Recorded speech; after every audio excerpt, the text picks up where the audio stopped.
On the news tonight, state government calls on land grabbers to carry out proper investigation on community lands before buying.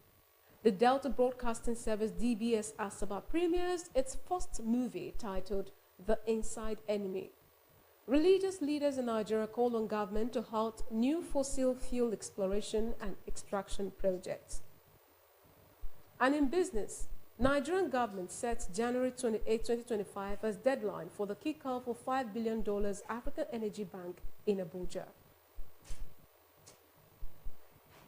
Good evening. Thank you so much for joining us on the news tonight. I am Eunice Emiazia.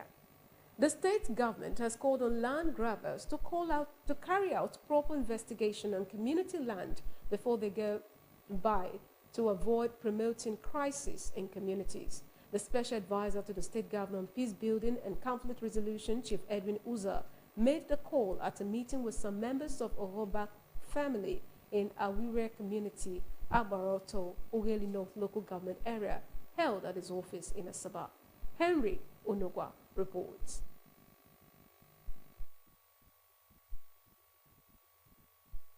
Chief Uzo said the meeting was as a result of petition to the state government by some persons from the community over alleged illegal encroachment on land belonging to Ogova family.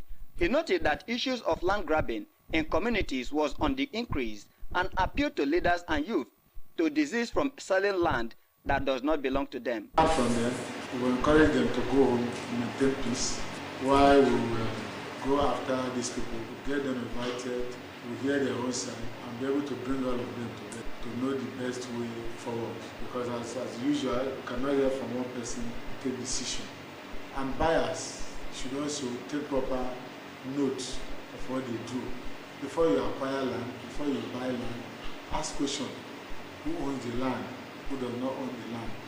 Chief Uzo advised community leaders and parents to guide and tell truth to the youths on issues bordering on land to avoid crises. He assured the petitioners of the state government's readiness to ensure peace in communities across the state and promised to invite the other party to the dispute for hearing.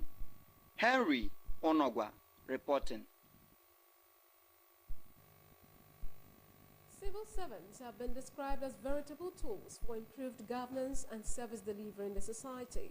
The special advisor to the governor on project monitoring and audit, Engineer Good News Abu, made the assertion during the send-off party in honor of the retired Permanent Secretary in his office, Mrs. Patricia Ejesu. Sams Ohojite reports. Engineer Agbi, who described the retired Permanent Secretary as a consultant to both the experts and learners, said politicians would wobble in governance without the professional role of civil servants. He commended the Permanent Secretary for her tutelage and professionalism all through her years in service. Madam, I want to thank you.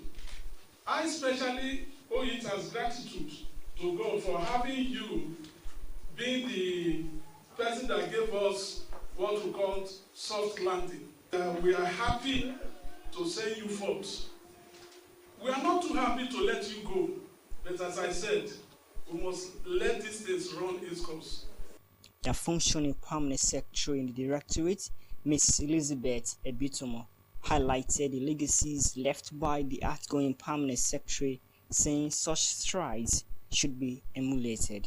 She was a great motivator and inspiration to me. The outgoing Permanent Secretary, Mrs. Ejesu, described her years of service as a time to praise God for seeing her through and commended those who stood with her. She thanked former Governor Ifeanyi Okowa for appointing her as PS, as well as Governor Sheriff Oborevwori for contributing immensely to her success. When I came into the state civil service,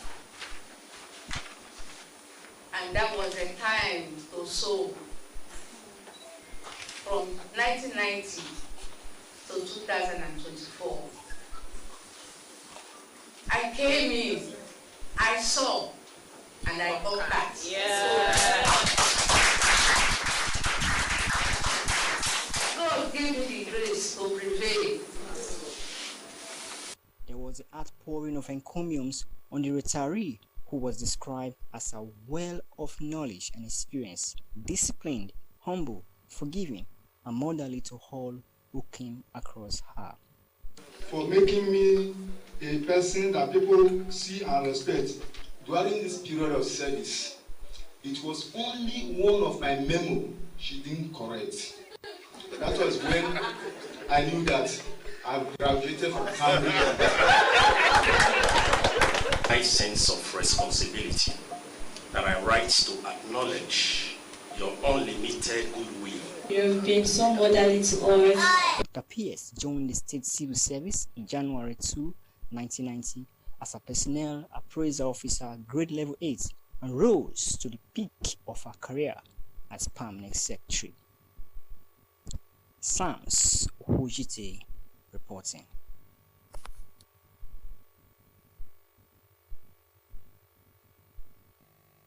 The federal government has reiterated its commitment to improving rural electrification through the provision of sustainable energy solutions.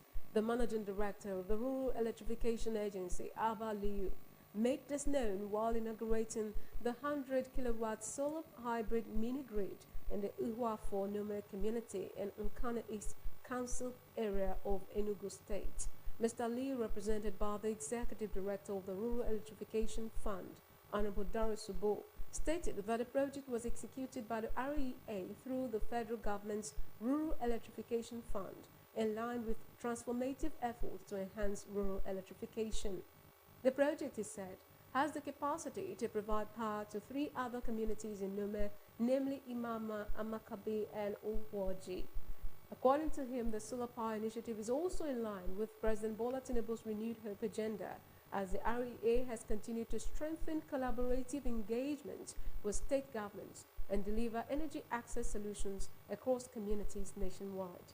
The REA has aided the deployment of over 50 solar mini-grids nationwide, providing clean energy access to hundreds of thousands of Nigerians. The Minister of Aviation and Aerospace Development, Mr. Festus Keyamo, has said the move by a member of the House of Representatives to revoke the licenses of certain airstrips in the country demonstrates a lack of understanding of the aviation industry. Mr. Keyamo clarified that the House of Representatives as a body had not called for the revocation of any private airstrip licenses.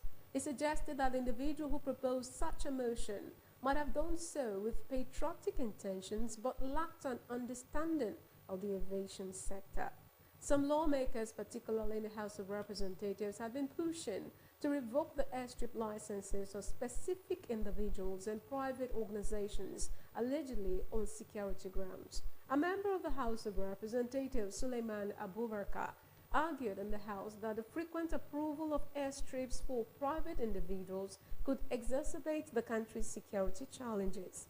The lawmaker stated that Nigeria currently experiences security challenges through the illegal importation and proliferation of firearms and ammunition, as well as the importation of illicit drugs, coupled with the inability of the security agencies to trace the source of weapons supplied to insurgents, kidnappers, and separatists who have killed thousands across the country.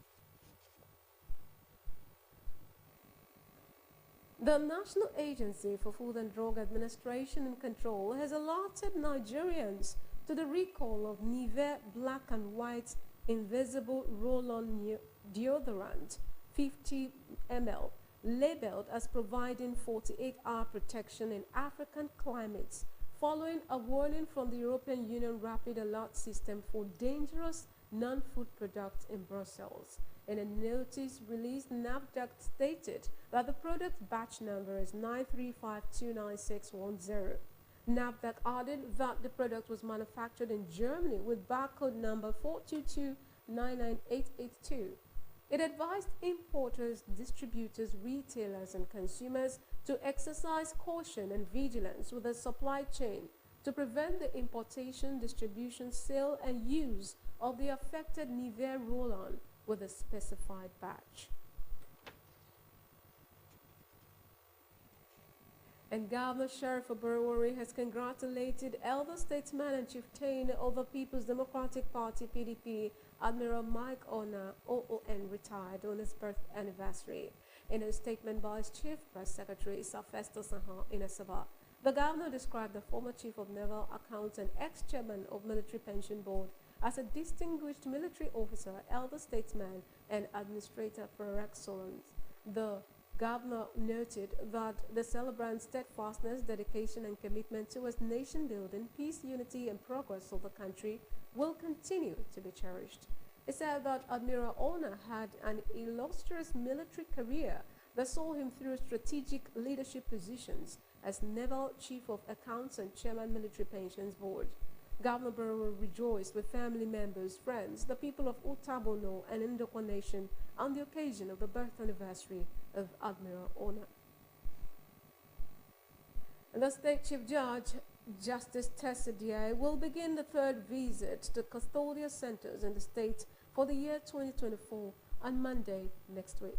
A statement by the Director of Public Communications and Functioning Permanent Secretary Fariza Diabo-Aliko says the visit, which will commence 10 a.m. daily, will begin with the Warri Custodial Center Monday 4th to Tuesday 5th, while that of the Sapele Custodial Center will hold on Wednesday 6th alongside the Remand Home Sapele. The Kwale Custodial Center is on Monday 11th November, while that of Almo Custodial Center is on Tuesday 12th. The visit will climax at the Ogwashuku Custodial Center on Monday 18th. And still to come, religious leaders in Nigeria call on government to halt new fossil fuel exploration and extraction projects. These and more when we return. Please stay with us.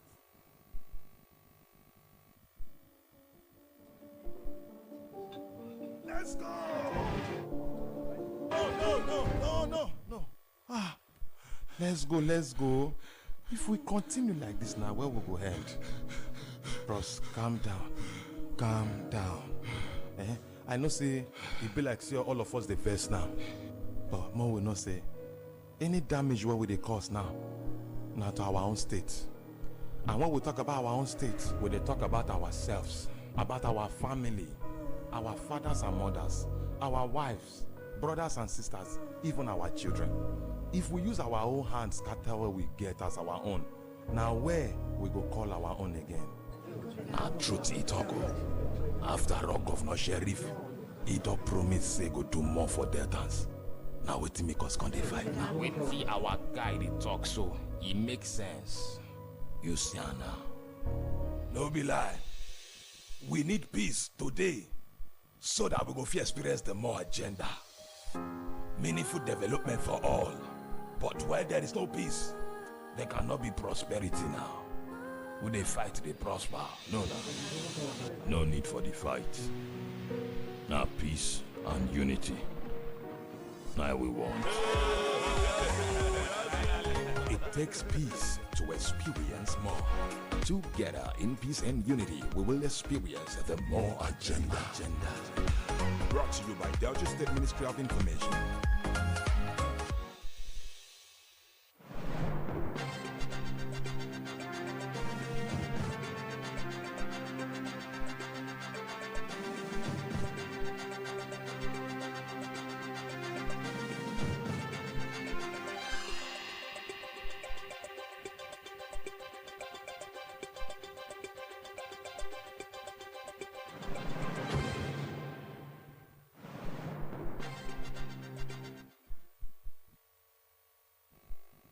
Thank you so much for staying tuned. You're watching the Delta Television main news.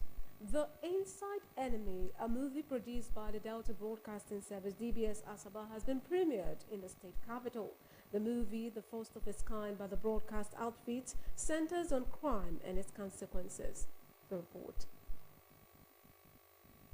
Part of the functions of the media as agenda setters and change agents is to communicate to the masses issues of public importance, which ultimately helps in shaping their opinions and driving change.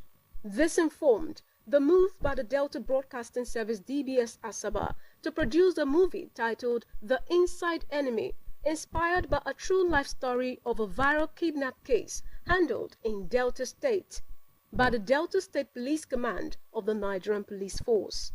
During the movie premiere at the DBS Asaba boardroom, the General Manager of the Delta Broadcasting Service DBS Asaba, Mrs. Christine Emetulu, said the move was part of the DBS rebranding efforts targeted at advocacy on societal ills and its consequences, noting that the DBS Asaba was committed to driving the change process in the society.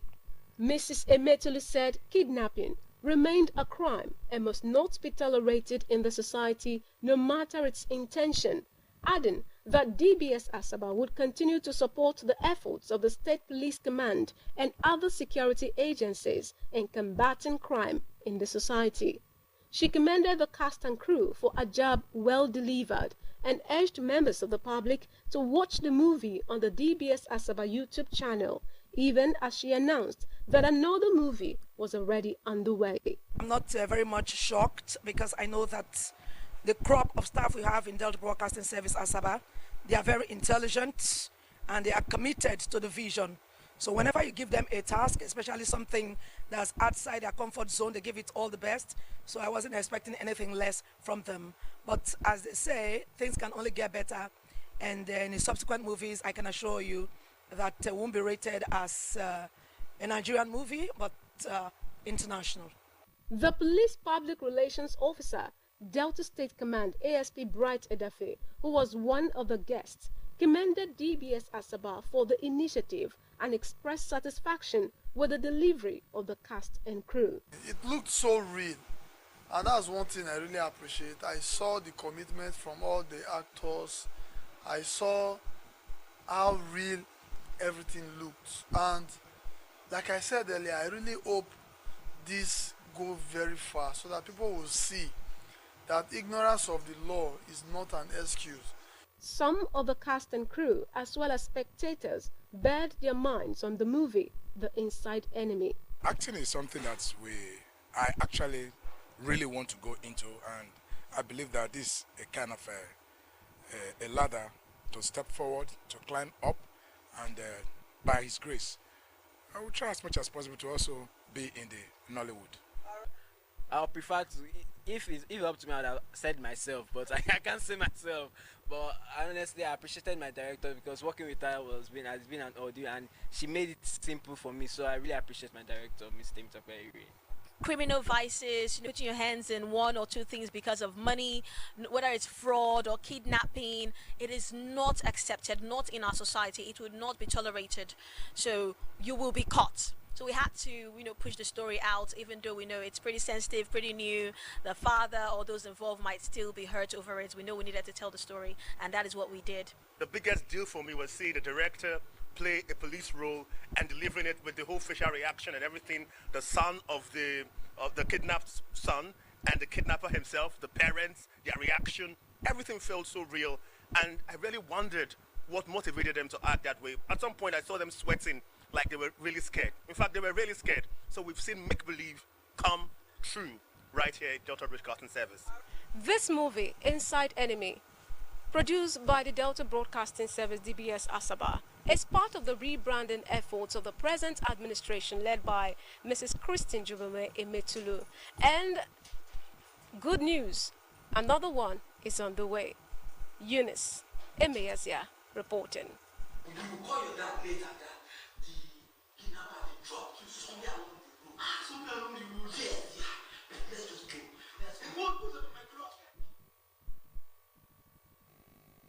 Religious leaders from various faiths in Nigeria have urged the government to immediately halt all new fossil fuel exploration and extraction projects and to commit to a just transition to renewable energy.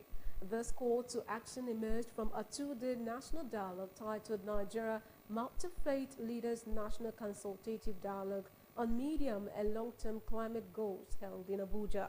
The dialogue, organized by Green Faith Nigeria in collaboration with EcoSteward and Humanitarian Foundation ETF, the Kuka Center TKC, and Al Habibia Islamic Society, brought together Christian, Muslim, Hindu, and traditionalist leaders to discuss the role of religion in addressing climate change. Green Faith and Interfaith Environmental Coalition aims to inspire people of all faiths to lead in environmental stewardship and climate action. At the conclusion of the dialogue, leaders of each faith presented a communique calling for government and industrial action. The leaders criticized the long history of exploitative oil extraction in Nigeria by foreign corporations, which they described as a system enabled by weak regulatory and legal frameworks that often foster corruption. The 36 state governors under the aegis of the National Economic Council (NEC) has called for the tax reform bill currently before the National Assembly. Seyi Makinde, the governor of Oyo State, disclosed this while briefing State House journalists after the council meeting. It disclosed that the decision was taken after NEC took a presentation from Taiwo Oyedele, the chairman of the Presidential Committee on Fiscal Policy and Tax Reforms, adding that their main focus was fair taxation, responsible borrowing, and sustainable spending. The council acknowledged that the country is underperforming in all indices as regards huge debt from major revenue sources and tax to GDP ratio. It disclosed that after an extensive deliberation, NEC noted the need for sufficient alliance between the stakeholders for the proposed reforms. From the foreign scene, Botswana President Mokgweetsi Masisi has conceded defeat after preliminary results showed his party had lost its parliamentary majority in this week's election, ending the ruling party's 58 years in power. Local newspapers reported that the ruling Botswana Democratic Party (BDP) had lost by a landslide, citing results from more than half the constituencies. The opposition coalition Umbrella for Democratic Change (UDC) was in front, putting its leader Duma Boko on track to win the presidency. At a press conference today, Mr. Masisi conceded defeat before the final results were announced. Analysts had predicted the election would be competitive, although the BDP had still been widely expected to win. The party had ruled the Southern African country of 2.3 million people since its independence from Britain in 1966. The president, who was seeking a second 5-year term, said he would step aside. The results are expected to be confirmed by the Electoral Commission later. Under the country's electoral system, the fourth party to take 31 of 61 seats in the legislature will be declared the winner, install its candidate as president, and form a government. Report says that the BDP has won only 3 of the 36 constituencies so far, while the UDC has won 25. The opposition Botswana Congress Party has so far won 7 seats, and the Botswana Patriotic Front has 5 seats. Mr. Boko, aged 54, created the UDC in 2012 to unite opposition groups against the BDP. Botswana has enjoyed stability and relative prosperity due to its diamond wealth and small population, which gets free healthcare and education. The country is the world's top producer by value of diamonds, but a downturn in the diamond market has put a squeeze on revenues in the last few years, and the country has struggled to diversify its economy. The Saudi Minister of Foreign Affairs, Prince Faisal bin Abdullah, has inaugurated the first meeting of the Global Alliance for the Implementation of the Two-State Solution to the lingering Israeli-Palestinian crisis, underscoring Saudi Arabia's leadership in promoting peace and stability in the Middle East. The coalition, announced last month in partnership with international allies, aims to mobilize global support for a viable, sustainable two-state resolution to the Israeli-Palestinian conflict. Opening the meeting, Prince Faisal welcomed the Commissioner General of the United Nations Relief and Works Agency for Palestinian Refugees, Philippi Lazzarini, alongside international delegations dedicated to peace-building efforts. Addressing the escalating violence in Palestine and Lebanon, Prince Faisal condemned what he called the mounting Israeli violations. emphasizing the urgent need for the international community's intervention to halt such actions that threaten regional stability and the potential for a peaceful two-state outcome. Prince Faisal called for an immediate ceasefire, advocating for the release of hostages and detainees and the establishment of accountability mechanisms to address ongoing violations. He reaffirmed Saudi Arabia's support for the UNRWA's crucial role in delivering humanitarian aid amid the ongoing challenges in the Palestinian territories. Prince Faisal urged the global community to bolster efforts towards preserving the two-state solution as the foundation for long-term peace in the region. He outlined Saudi Arabia and its regional partners' commitment to practical time-bound steps to resolve the conflict, emphasizing the necessity of establishing an independent Palestinian state and ending the occupation. And now, let's join our business news desk for more happenings in the business sector.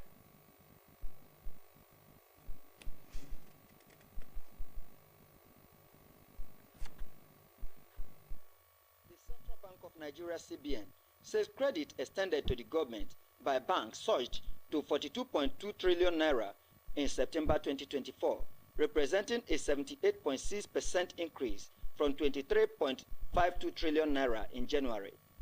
Credit to the government typically include loans, bonds, and other forms of financial support banks and financial institutions provide to governments. According to data from the CBN, credit to the government experienced fluctuations from January through September. The figure stood at 23.52 trillion naira in January, jumping to 33.93 trillion naira in February, before falling to 19.59 trillion naira in March.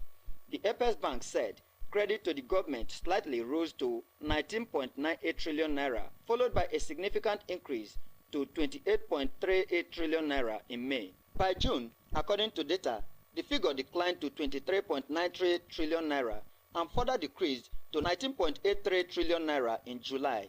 The trend shifted upwards again in August, with credit reaching 31.15 trillion naira and finally peaking at 42.02 trillion naira in September. The Nigerian government has set January 28, 2025 as the deadline for the kickoff of the $5 billion African Energy Bank in Abuja, the nation's capital city.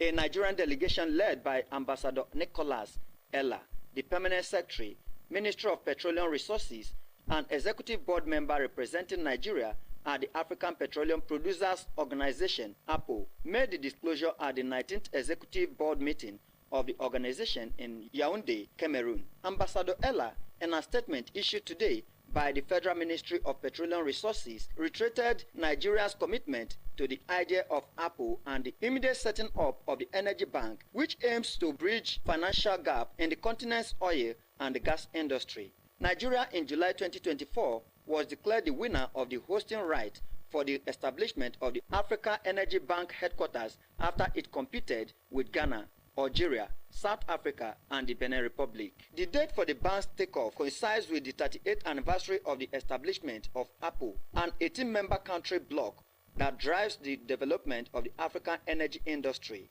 On equity contributions to the AEB, Ambassador Ella said Nigeria is currently making efforts to complete her own share of the equity contribution to the AEB. In his remarks, the Secretary General of APO, Mr. Omar Farouk, said 50% of the fund needed for the AEB takeoff was available, adding that the bank would have three classes of shareholders with APO, and Afrexim occupying the priority shareholders position. Operatives of the Economic and Financial Crimes Commission have rearrested controversial social media personality and cross-dresser Idris Okuneye, also known as Bobrisky, in Lagos.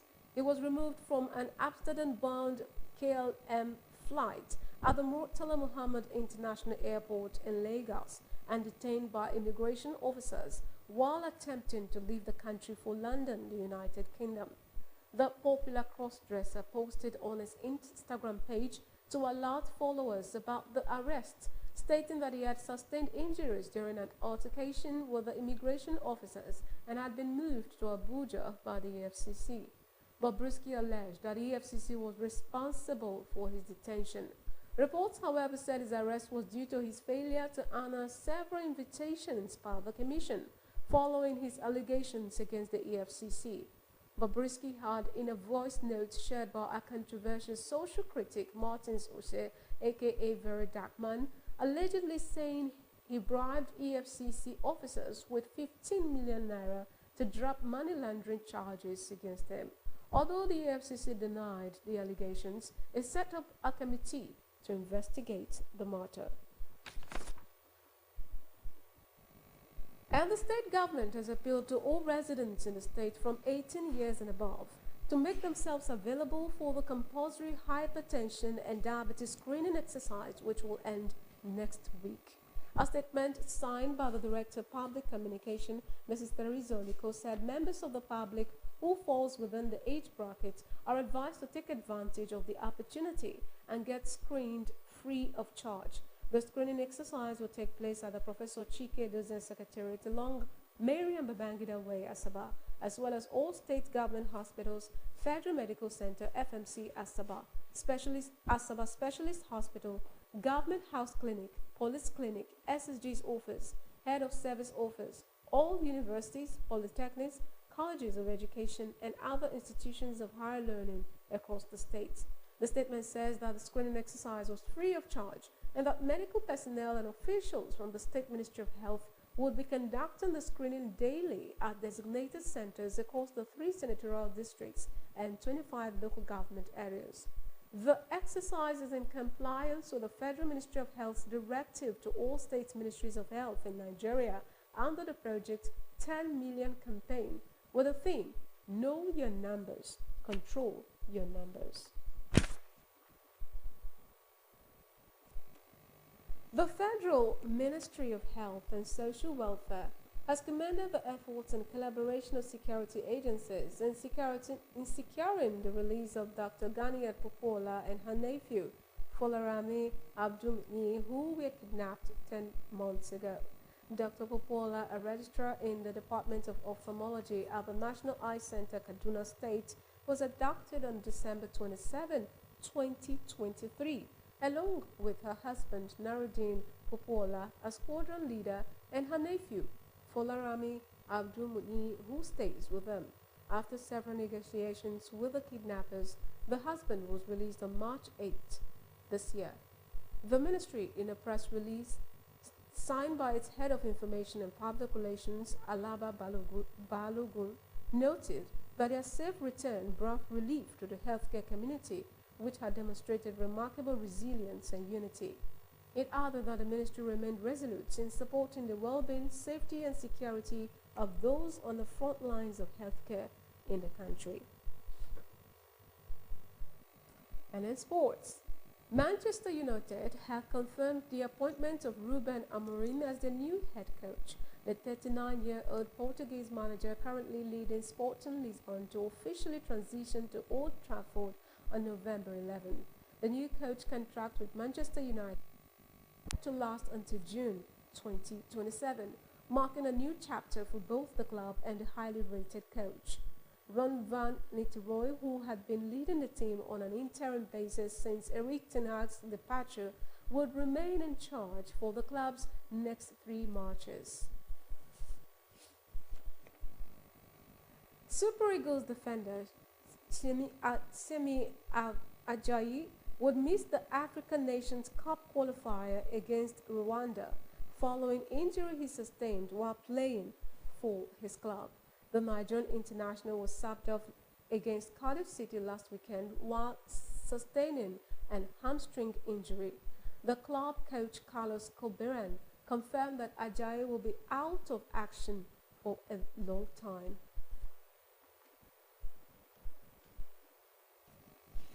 And now a thought for the day. If you want to live a happy life, tie it to a goal, not to people or things.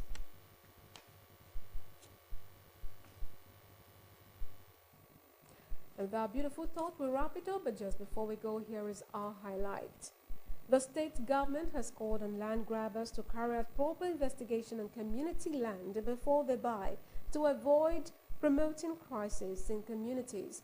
The special advisor to the state government peace building and conflict resolution, Chief Edwin Uza, made the call at a meeting with some members of Ogwaba family in Awire community, Abaroto, Ughelli North local government area, held at his office in Asaba. The Inside Enemy, a movie produced by the Delta Broadcasting Service DBS Asaba, has been premiered in the state capital. The movie, the first of its kind by the broadcast outfit, centers on crime and its consequences.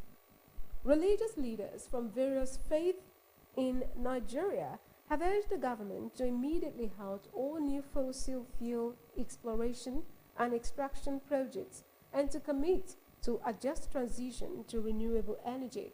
This call to action emerged from a two-day national dialogue titled Nigerian Multi-Faith Leaders National Consultative Dialogue on Medium and Long-Term Climate Goals, held in Abuja.